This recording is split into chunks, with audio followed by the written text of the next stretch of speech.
tens of thousands of women and their supporters showed up to march in protest of the inauguration of President Donald Trump. I'm Brandon Rowe at Nathan Phillips Square, where again tens of thousands of people have showed up in droves, but this year the focus has shifted. I'm here because I'm the mother of 3 girls, and I think it's important to teach my daughters that they can be and do anything. I want her to feel the excitement and feel the power and be part of the community.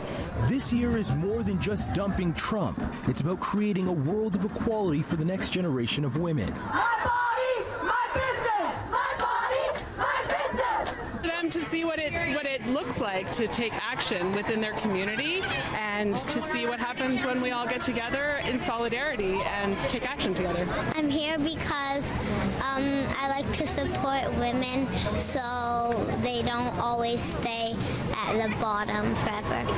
Local issues were on full blast today, including marginalized voices that finally need to be heard. All the systems that are still in place, sexism, racism, homophobia, transphobia, anti-immigration sentiments, it's all still with us. They all still have great value that need to be taken down. Men need to acknowledge the issues that women face in our society.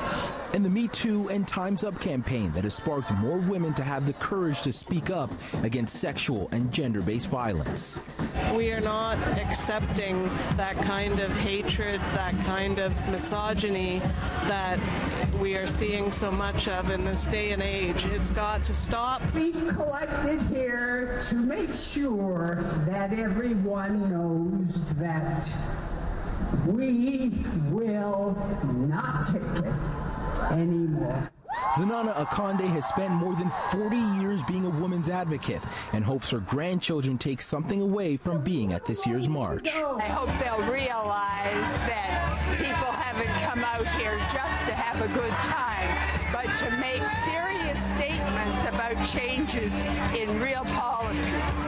And I hope that when they're my age, they won't have to do this. Organizers tell me that it's sad in 2018 they have to continue to keep doing these marches, but until they see equality for all women, they'll be back again next year.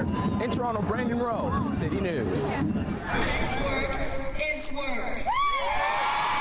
The next step for women's rights is to acknowledge that sex workers exist and that we need their help. I'm Cora McDonald in Montreal at the Women's March here, where hundreds of women, men, and children have gathered 1 year later. Me Too movement, what's next, all of that I think has been spurred on to a large extent by what happened a year ago. The number of women out in the streets across the world, which is really amazing. I was actually in Washington last year, and it was, I get shivers just thinking about it.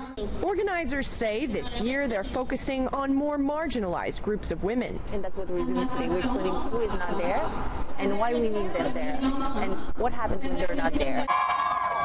This sex worker thinks we still have a long way to go. We need to come together. Women need to see sex work as a legitimate part of labor and see it as such. It's just labor, just like their corporate jobs.